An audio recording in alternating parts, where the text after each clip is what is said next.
Бурхны үгээр бусдын амьдралыг өөрчилдөг хамтдаа нэвтрүүлгийн өнөөдрийн дугаар эхэлж байна. Бурхан танаар ямар нэг зүйлийг хийлэг гэхээр маш тодорхой удирдан чиглүүлжээ гэж бодъё. Тэгсэн таны нүдээр харахад тэр зүйлийг хийх ямар ч боломжгүй юм шиг харагдаж байвал яах вэ? Таны хувьд хэтэрхий ахадсан, хэтэрхий хүнд хэцүү санагдаж байвал яах вэ?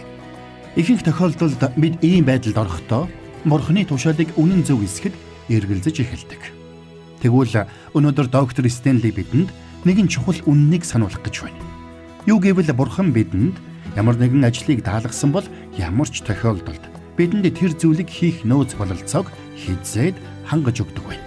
Тиймээс хамтдаа энэ цагт доктор Стенли ярианд анхаарлаа хандуулж Бурханы хүслийн дагуу эрсдэл хүлээх нь эргээд биднийг потенциалдаа бүрэн дүүрэн хүрэхэд хэрхэн тусалдаг талаар суралцгаая.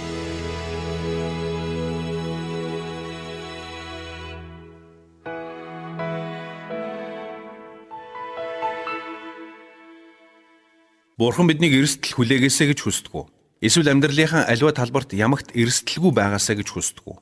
Энэ асуултын хариултыг олохын тулд хамтдаа амьдралдаа томоохон эрсдэл хүлээхээр шийдсэн нэгэн хүний түүхийг судлаж үзцгээе. Энэ түүхээр дамжуулаад амьдралдаа хэд хэдэн чухал зарчмуудыг сурч мэдэх болно. Хэрвээ та тэдгээр зарчмуудыг амьдралдаа хэрэгжүүлэх юм бол Бурхан таны амьдралыг гарцаагүй өөрчлөх болно. Бид өмнө итгэвч бид Бурханаас авсан потенциалд бүрэн дүүрэн итгэхийн тулд хэд хэдэн алхмыг хийх ёстой гэдэг талаар ярилцсан шүү дээ. Нэгдүгürt бидний зүрх цэвэр байх ёстой. Хоёрдугаарт бидний оюун санаа цэвэр байх ёстой гэж үзсэн. Мөн бидний амьдрал тэнцвэртэй байх, бусадтай харилцах харилцаа маань зөв байх, бие махбод маань эрүүл байх хэрэгтэй талаар үзсэн. Тэгвэл өнөөдөр би та бүхэнтэй эрсдэл хүлээх талаар ярилцахыг хүссэн юм. Учир нь үнэндээ бид өөрсдийн амьдралдаа Бурханаас хүлээн авсан потенциалдаа бүрэн дүүрэн хүрэхийг хүсчил байгаа бол эдгээр зүйлс бидний амьдралд зайлшгүй шаардлагатай юм. Тиймээс хамтдаа Библийг нээгээд Матай номын 14 дугаар бүлэг рүү очиж харцгаая. Энд бидний сайн мэдэх нэгэн хүний түүх бичигдсэн байна.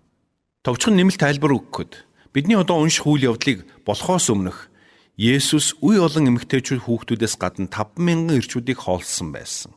Үүний дараа ийм зүйл болсон юм. Ингээд хамтдаа Матай номын 14 дугаар бүлгийн 22-ыг эхлээд харъя. Тэр даруй Есүс хурсан олныг тараан явуулах зуур шавнараа завинд суулгаж нөгөө эрэг рүү түрүүлэн явуулав. Харж байна, шавнар нь Есүсийг ардаа үлдээгээд явахдаа бид Галил тэнгисийг гатлаад явчихаар Есүс бидний араас яаж ирэх юм болоо гэж бодож байсан гарцаагүй. Тэгвэл Есүс тэдний араас яаж очсон болохыг хамтдаа үргэлжлүүлэн харцгаая. Ингээд цаашаа хамтдаа Матай номын 14 дугаар бүлгийн 23-аас 33 дугаар ишлэгийг нь харъя. Хурсан олныг явсны дараа Есүс залбирахаар уул өөд ганцаараа явжээ. Орой болоход тэр тэнд ганцаараа байв. Харин зав хэдийнэ эргээс олон бээр холдсон байв. Салхи өдөөс нь байсан тул давлгаанд түрэгдэж байлаа. Шөнийн 4-р манааны үед тэр нууран дээгүүр алхан тэднийг зүглэн ирж яв. Нууран дээгүүр алхаж яваа түүнийг хараад шавнар нь сандарч эн чинь хий үзэгдэл байна гэд айснаасаа болж хашгиралдав. Харин тэр даруй Есүс тэдэнд хандан "Зоригтой бай, би байна. Бүү ай" гэж хэлв. Петр түнд "Эзэн, хэрв та муу юм бол усан дээгүүр алхаж тань дээр очихыг надад тушаагач" гэхэд тэр эргэлээ. Петр завнаасаа гарч усан дээгүүр алхан Есүс рүү явв. Харин Петр ширүүн салхи хараад айн живж эхлэв. Тэгээд "Эзэн, намайг авраач" гэж орлоход нь Есүс тэр даруй гар сунган түүнийг зурж "Өчүүхэн итгэлт минь ээ. Чи юунд эргэлзэв" гэлээ. Тэр хоёрыг завин дээр гарахад салхи зогсжээ. Завин дээр байгсад түнд мөргөж "Та үнэхээр Бурхны хүү" мөн гэцгээв. За тэгэхээр энэ бол маш том эрсдэл хүлээхэд бэлэн байсан нэгэн хүний түүх юм. Тэгвэл хамтдаа нэг зүйлийг бодод үзцгээе. Эрсдэл гэж чухам юу юм бэ? Эрсдэл гэдэг бол ямар нэгэн байдлаар зовлон амсах, аюулд орох, өвдөж шаналх боломжтой тийм нөхцөл байдлыг хэлж байгаа юм. Ийм зүйл тохиолдох бүрэн боломжтой байна гэсэн үг. Гэхдээ бид нэг зүйл дээр буруу боддог юм. Бид эрсдэл гэдгийг чухамдаа 50% боломжтой бооцоо юм шиг ойлгодог.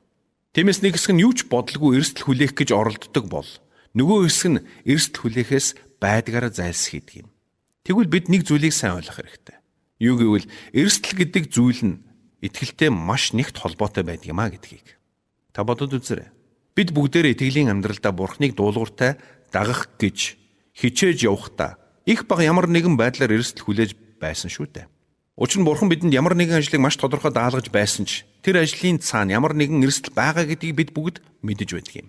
Тэр эрсдлийг мэдэж байгаа учраас заримдаа тэр ажлыг хийхдээ бидний хүч хүрэхгүй, бидний авяас хүрэхгүй юм шиг бидэнд санагддаг. Зарим хүмүүс Бурхан бүхнийг мэддэг, бүхнийг чаддаг байхад түүний хүслийг дагах нь ямар ч эрсдэлгүй шүү дээ гэж хэлдэг юм. Тийм ээ, үнэн нэг талаас. Гэхдээ эрсдэл Бурханд биш харин бидэнд оршдог юм аа. Өөрөөр хэлбэл бид Бурханы дуулууртаа дагахаар шийдэх үедээ дотроо би үүнийг хийхийг хүсэж байна. Би энэ ажлыг хийж чадахгүй бүтлгүүдэх боломж надад бий. Гэсэн ч би хийх болно гэж боддог юм. Энэ бол эрсдэл хүлээж байгаа хэлбэр юм. Тэгвэл эрсдэл хүлээхийн тулд бидэнд эр зориг зайлшгүй шаардлагатай юм.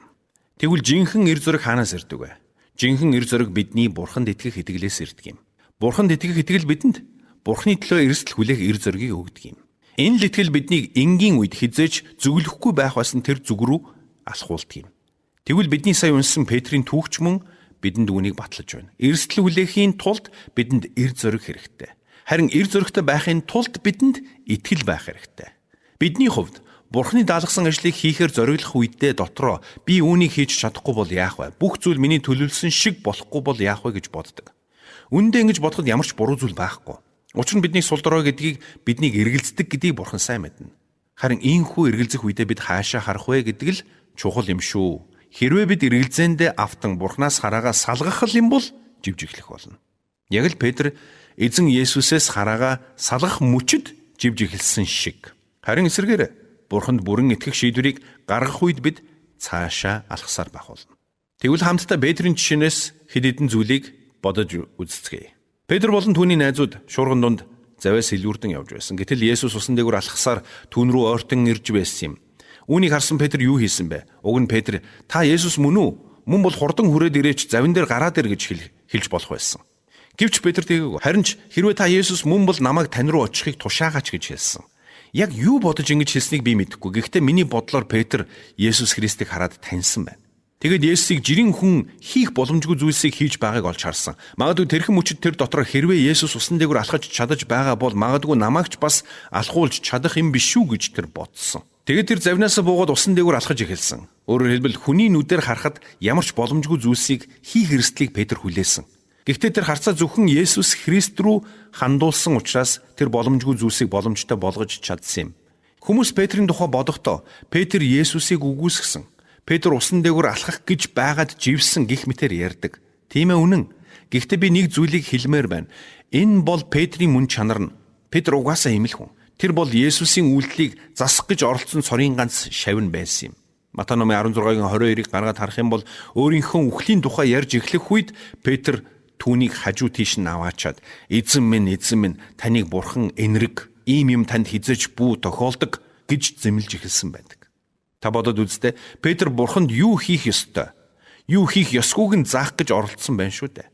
Петр угаасаа эмэл хүн. Тиймээс бид Петрт зөөлөн хандах хэрэгтэй гэж би боддог. Үнэндээ Есүсийн шавнар нь гисмэн цэцэрлэг түүнийг орхиод зүгтсэн шүү дээ. Гэтэл Петр тэнд байсан олон арван цэргүүдийн өөдөөс сэлмээ суулж зүрхэлсэн цорын ганц хүн нь байсан юм. Тиймдээч тэр нэгэн өрөө Есүст хандан бүх хүн таныг орхисон ч би таныг орхихгүй гэж ам бардам хэлж байсан юм. Гэвч жинхэнэ сорилт ирэх үед тэр бүдэрсэн. Есүсийг огт танихгүй гэж хэлсэн. Гэхдээ Бурхан үүнийг нь мэдсээр байж Петрт энэ бүх нөхцөл байдлыг зөвшөөрсөн юм. Эндээс нэг л зүйлийг хэлмээр байна. Үүндээ та бид хэр хүчтэй эсвэл хэр сул дорой байх нь тийм ч чухал биш. Бид ямар байхаас үл шалтгаалаад бидний амьдралд бүдрэх, эргэлзэх, тэнэгэлзэх үе заавал ирдэг. Заримдаа айж, зүрх алдах тохиолдолч гардаг. Бурхан энэ бүхнийг сайн мэддэг. Гэсэн ч тэр энэ бүх алдаагаар минь биднийг буруутгадаггүй маа. Харин зүгээр л бидэнд өөрийнхөө хэн болохыг дахин сануулж, биднийг балчиг шавар дотроос татан гаргаж эргэлзээ тэнэгэлзэл, айдас дөгшөөрөөс мань чөлөөлдөг юм. Тэр бидэнд нөхцөл байдал руу биш, өөрлөө нь анхаарлаа хандуулахыг сануулдаг юм. Бидний Бурхан бол ийм л Бурхан. Петрийг бид бодод үзэх юм бол Петр бусдад гайхуулах гэж, эсвэл бусдаас мундаг болох гэж тийм алхам хийгээгүй. Тэр зүгээр л байгаагаараа тийм л хүн байсан. Бурхан ч үнийг нь сайн мэдэж байсан. Гэхдээ би энд нэг зүйлийг хэлмээр байна. Хэрвээ та амьдралдаа ямар ч эрсдэл хүлээхийг хүсэхгүй байх юм бол та итгэлийн амьдралдаа өсөж чадахгүй гэдгийг л баттай мэдэх байна. Учир нь эрсдэл хүлээхгүйгээр итгэлээр өсөх ямар ч боломжгүй байдаг юм. Эрсдэл хүлээнэ гэдэг хохирол амсаж, зовлон эдлэж, аюултай тулгарч болзошгүй нөхцөл байдал руу өөрийгөө алхаж оруулна гэсэн үг. Учир нь Бурхан заримдаа биднийг яг л ийм нөхцөл байдал руу дууддаг. Гэвч Бурхан бидний энэ итгэлийн алхмыг хизээж шагнадаг. Гэтэл эсрэгээр ямар ч ашиг тусгүй зүйлийн төлөө дайн тулаан хийж амнаас эрүүл мэндэ эрсдэлд оруулдаг хүмүүс олон байдаг шүү дээ. Шинэ гэрээний Йохан байгаа. 15:3 дээр харах юм бол нүхтийнхөө төлөө амиа зориулахаас илүү агуу хайр байхгүй гэж хэлсэн байдаг. Энэ бол Бурханы зорилгын төлөө амнаасаа зориулахад ч бэлэн байх гэсэн санаа. Харин Бурханы хүсэл түүний зорилго хизээд сайн нь, хизээд хамгийн зөв нь байдаг юм. Тиймээс Бурхан таныг ямар нэгэн чухал ажил дуудсан бол, таны өмнө ямар нэгэн сорилтыг тавьсан бол та эрсдэл хүлээж байж Бурханд итгэхтэй бэлэн байх учиртай. Учир нь Бурхан танд илүү сайныг бэлдсэн. Бурхан заримдаа бидэнд хэрэггүй зүйлсээс салгахыг сануулдаг юм. Заримдаа харилцаагаа зогсоохыг, зарим муу зуршлуудаасаа яаралтаа салахыг сануулдаг. Учир нь тэр бидэнд илүү дээрийг бэлдсэн. Хэрвээ бид үнийг л алдчих юм бол юу ч үгүй хоосон үлдэнэ гэж бүү бод. Бурхан танд илүү сайныг бэлдсэн гэдэгт итэг. Та эрсдэл хүлээхийг хүсэхгүй байна уу? Уучлаарай. Тэгвэл та итгэлээр хизэж өсөхгүй. Та эрсдлээс зүхтэж, өөртөө байгаа зүйлээсээ салж чадахгүй зууралдаж, Бурханы хийгсэн зүйлийг хийхээс саргалж болно. Гэвч энэ бүхнийхээ төлөө та хожим гарцаагүй харамсах болно. Тэгээд би хаана алдаа гаргачих вэ гэж эргцүүлэн бодох болно. Тэгвэл та нэг зүйлийг бодод үзээрэй. Бурхан таныг яагаад бүтээсэн юм бэ? Тэр таныг өөртөө ойр дотн харилцаатай байлгахын тулд бүтээсэн. Тэр өөрийн хайрыг таны дээрээс асгахын тулд бүтээсэн. Тэр танд авьяас бэлэг ур чадваруудыг өгсөн. Түүгээр дамжуулан та Бурханд танд зориулсан тэр зорилгыг биелүүлж чадна. Бурхан танд онцгой потенциалыг өгсөн. Тэр таныг өсөж хөгжөөсөө потенциалдаа бүрэн дүүрнээр хүрээсэй гэж хүсдэг юм. Бурхан таны талд байгаа. Тийм учраас л Бурхан таныг эрсдэл хүлээгээсэй гэж хүсдэг. Гэхдээ нэг чухал үнцэг бий. Хэрвээ та Есүс Христийг дагаж яваа бол хамгийн эцсийн, хамгийн агуу шагналаа та мөнхийн усад очисон хойно авах болно. Мөн бидний энэ амьдралдаа үлдээсэн үр нөлөө биднийг энэ дэлхийгээс явсан хойноч үргэлжилсээр байх болно. Би нэг зүйлийг асууя. Хүмүүс яагаад эрсдэл хүлээдэг вэ? Тэд яагаад эрсдэлтэй алхам хийдэг вэ? Мэдээж үүний цаана янз бүрийн шалтгаанууд бий. Харин итгэж бидний хувьд Бурханы төлөө эрсдэл хүлээх нь бусад эрсдлүүдээс нэг зүйлээрээ эрс ялгаатай. Юу гэвэл Бурхан бүхнийг чадагч. Тэр ямар ч нөхцөл байдалд хүснээ гүйцэлдүүлж чадна. Тиймээс л Бурханы хувьд эрсдэл гэж огт байдаггүй. Харин эрсдэл гэдэг ойлголт зөвхөн бидэнтэй л холбоотой юм. Тэр нөхцөл байдал хэр аюултай вэ гэдэгт биш, харин надад хангалттай итгэл байна уу гэдэгт оршдог юм. Надад хангалттай төсвөр төвчээр байна уу? Хангалттай сэтгэлийн тэнхээ байна уу гэдэгт оршдог юм. Тиймээс та нэг зүйлийг өөрөөсөө асуугаарай. Би Бурханы хүслийн дагуу хүн байхыг хүсэж байна уу? Би Бурханы миний амьдралд хүссэн тэр зорилгыг гүйцэлдүүлэхийг хүсэж байна уу? Би Бурханаас хүлээж авсан потенциалдаа бүрэн дүүрэн хүрэхийг хүсэж байна уу гэж. Амьдралдаа олон жил үр бүтээлгүй мэд явсан ч амьдралынхаа сүүлийн он жилүүдэд хамгийн их амжилтад хүрсэн, хамгийн их үр нөлөөг бий болгож чадсан хүмүүсийн жишээг бид олныг мэднэ. Яагаад тэр вэ? Яагаад гэвэл тэд бууж өгөөгүй. Тэд зогсоогүй, тэд шантраагүй. Тэд тууштай явсаар эцэст нь үр дүнгээ үзсэн. Оролдож үзээд бүтлгүүтэх нь жинхэнэ бүтлгүүтэл биш ээ. Харин айцаасаа болоод огт оролдож үзэхгүй байгаа гэдэг нь жинхэнэ бүтлгүүтэл юм. Бурхан биднийг ийм хулчгар байгаасаа гэж хүсдэггүй. Тэр биднийг өөрт нь итгэж өөрийг нь дуулууртаа дагаж түүний хүслийг гүйцэлдүүлэхийн тулд эрсдэл хүлээхтэй бэлэн байгаасаа гэж хүсдэг. Гэхдээ би өмнө хэлсэн.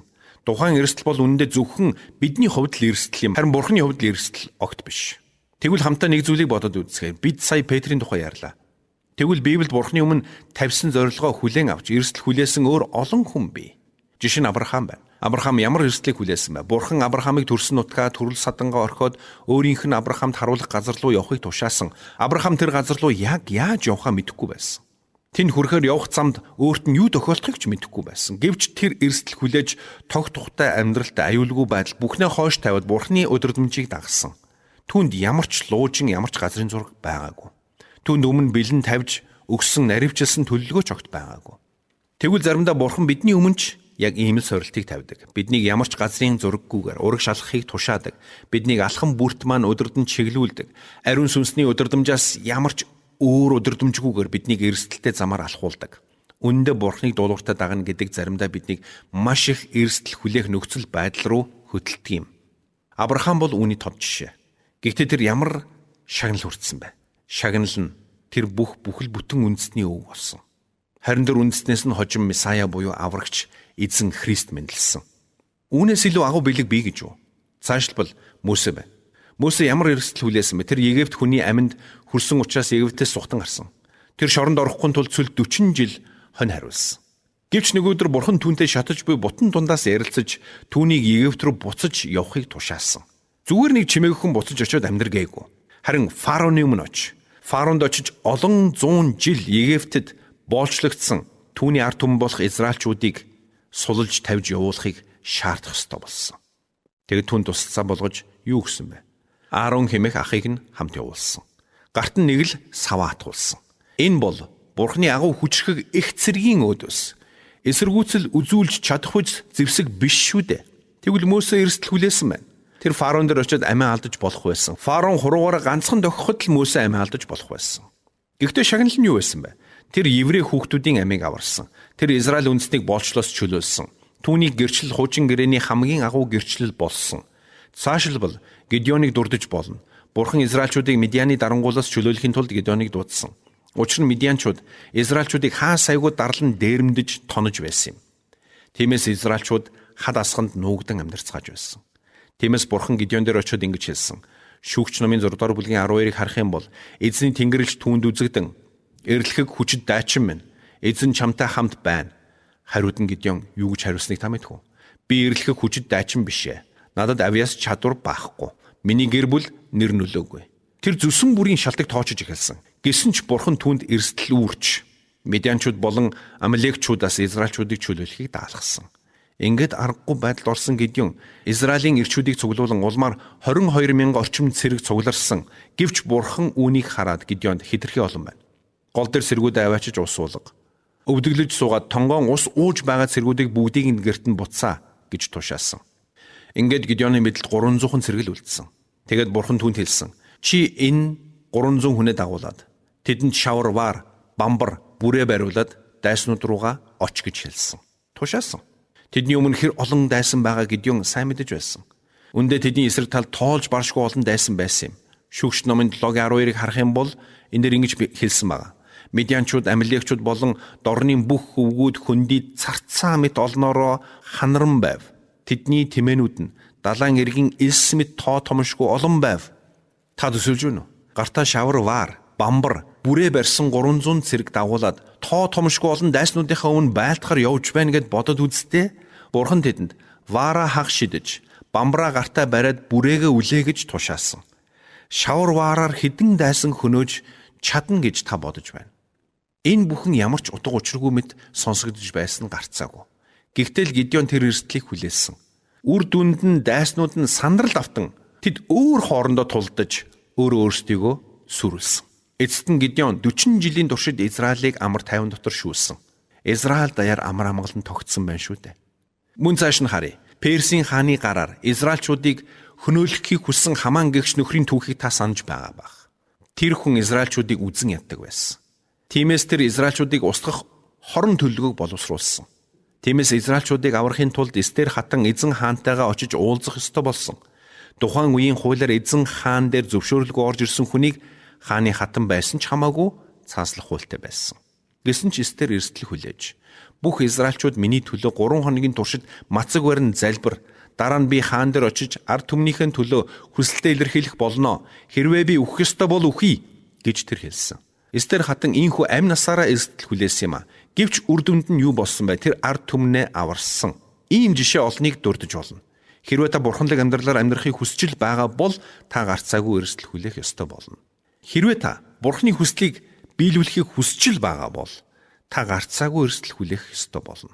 Хэрвээ та бурхны хүслийн дагуу хүн болон өөрчлөлтийг хүсэж байгаа бол та гарцаагүй эрсдэл хүлээх ёстой болно. Итгэлийн амьдрал бол амаргүй. Хизэж амар байгаагүй. Хойштож хизэж амар байхгүй. Энэ амьдрал хизэж ямар ч эрсдэлгүй дардан байдаггүй. Итгэлийн амьдрал гэлтгүй ер нь хүний амьдрал үргэлж эрсдлээр дүүрэн байдаг шүү дээ. Жишээ нь бизнес эхлүүлж байгаа хүн ямар ч эрсдэлтэй нүүр тулж байгаагаа мэдэж байдаг шүү дээ. Зарим хүмүүс бурхан намайг ажлаасаа гар гэдэл өөрт нь итгэхийг сануулж байна гэж ярьдаг. Харин би бурхан хүмүүс тэр бүр ажлаасаа гараад юу ч хийхгүй зүгээр суу гэж хэлдэггүй гэж боддог. Хэрв бурхан тэр нэгэнд ийм зүйлийг тушаасан бол бурхан дараа нь заавал өөр нэгэн чухал ажлыг даалгадаг юм аа. Зарим хүмүүс би ажилдаа дургу. Би энэ ажил дээр ерөөсөө өсөж хөгжихгүй байна. Надад ямар ч боломж харагдахгүй байна гэж ярьдаг. Тэгвэл та өөрөөсөө асууад үзээрэй. Бурхан минь, та намайг юу хийгээсэ гэж хүсэж байна вэ гэж. Магадгүй та өөрийнхөө санхүүгийн аюулгүй байдлыг бодоод буруу газараа байгаад байж болно шүү дээ. Гэхдээ би танд нэг зүйлийг хэлье. Энэ дэлхий дээр ямар ч аюулгүй ганцхан л газар бий. Тэр бол Бурханы мотор. Тэр бол Бурханы хүсэл зориг. Тэр бол Бурханы хүслийг гүйцэлдүүлэх явдал. Үүнээс илүү аюулгүй газар гэж үгүй. Тиймээс Бурхан танд ямар нэгэн ажлыг даалгасан бол тэр таныг аль нэг тийш нь өдөрдөн чиглүүлж байгаа бол та дуулууртаа дагаарай. Учир нь үүгээрээ та Бурханы хүслийн дагуу хүн болон өөрчлөгдөх болно. Тиймээс та Бурханаас танд өгсөн потенциалда бүрэн дүүрэн хүрэх болно. Хэрвээ Бурхан танд ямар нэгэн үүрэг даалгаврыг өгсөн бол тэр бүхнийг хийж гүйцэлдүүлэх нөөц бололцоогоор өөрөө хангаж өгөх болно. Харин бидний хувьд түүнд итгэж, итгэлээрээ тэрхүү алхмыг хийх нь бидний цорын ганц үүрэг хариуцлага гэдгийг доктор Стенли өнөөдөр бидэнд сануулж байна. Хуучин гэрээнд Йошуа Бурханаас маш чухал үүргийг хүлээн авч түүнийг итгэмжтэйгээр гүйцэлдүүлсэн байдаг. Учир нь тэр Бурханд итгэж, Бурханыг дуулууртайгаар дагсан. Тэгвэл та бид ч бас Бурханы Йошуад хэлсэн үгээс урам зориг, итгэл найдварыг олж авч чадна. Тиймээс хамтдаа Йошуа 1:7-оос 9-д бичигдсэн үгсээр өнөөдрийн нэвтрүүлгээ өндөрлцгөөе. Гагцхүү, тууштай бөгөөд чин зоригтой бай. Миний зарц Мосегийн чамд тушаасан бүх хуулийг сахин биелүүл. Үүнээс баруун тийшч, зүүн тийшч бүү хазай. Тэгвэл чи хаа явсан газараа амжилт олно. Хуулийн энэ номыг амнаасаа салгалгүй байж, өдөр шөнөгүй үүнийг бясалган, үүн дотор бичигдсэн бүхнийг сахин биелүүл. Тэгвэл чиний зам хөөдөлж, чи амжилтанд хүрэх болно. Би чамд тушаасан босоо. Тууштай бөгөөд зоригтой бай. Бүү цочирт, бүү шантар. Та явсан газарт чинь чиний Бурхан эзэн чамтай хамт байх болно гэв. Амен.